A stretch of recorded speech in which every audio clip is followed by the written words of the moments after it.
কয়েক দফা বন্যার পর তিস্তার পানি নেমে গেলে জেগে ওঠা বালুচরে ভুট্টার বীজ বুনতে ব্যস্ত সময় কাটাচ্ছেন চাষিরা।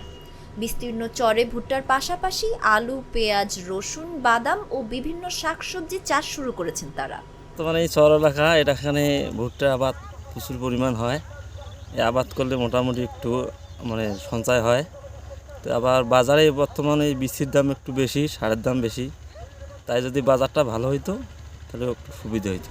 প্রতি বছর তিস্তার বালুচরে বিভিন্ন ফসল ফলিয়ে দিন বদলের স্বপ্ন দেখছেন কৃষকেরা। আগাম লাভের আশায় ভুট্টার বীজ বুনতে শুরু করেছেন। সরেজমিনে জানা গেছে, তিস্তার বালুচরে ভুট্টা, আলু, পেঁয়াজ, রসুন সহ অন্য ফসলের বীজ বুনতে শুরু করেছেন কৃষকেরা। কোথাও দেখা গেছে ভুট্টার চারা গজিয়েছে।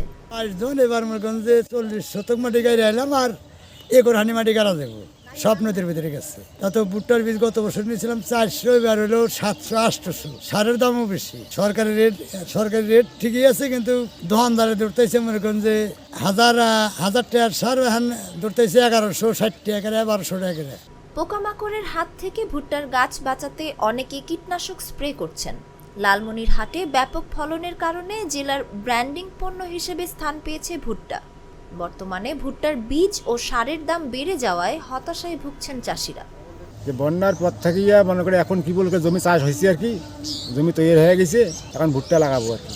এই 12 বিঘে বাড়ি লাগাবো। এখন ভুট্টার তো বীজের দাম বেশি, সারের দাম বেশি। লালমনিরহাট কৃষি সম্প্রসারণ অধিদপ্তর জানায়, এবার রবি মৌসুমে 32,910 হেক্টর জমিতে ভুট্টা আবাদের লক্ষ্যমাত্রা নির্ধারণ করা হয়েছে।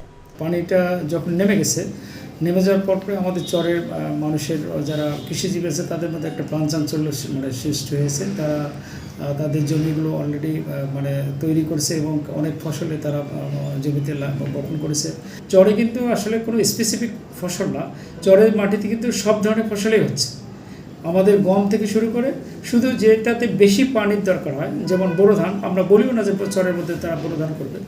আমরা যে অন্যান্য যে শাকসবজি, যে আপনার শাকসবজি এবং আপনার হলো যে মশলা জাতীয় ফসল, বিশেষ করে পেঁয়াজ, রসুনের দাম এবার বেশ ভালো এবং পেঁয়াজের দামও ভালো। এগুলো বাজার মূল্য অনেক বেশি এবং এদের চাহিদাও অনেক বেশি।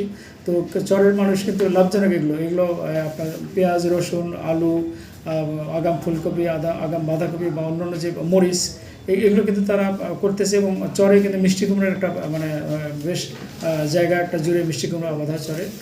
অপরদিকে জেলার 3টি উপজেলায় চর উন্নয়ন প্রকল্প চালু হয়েছে। এতে প্রতি ব্যাচে 30 জন করে 16টি ব্যাচে কৃষকদের প্রযুক্তি কলা কৌশলে ট্রেনিং দেওয়া হচ্ছে। এই মৌসুমে আবহাওয়া অনুকূল ও পোকার আক্রমণ না থাকলে কৃষকেরা বাম্পার ফলনের আশা করছেন।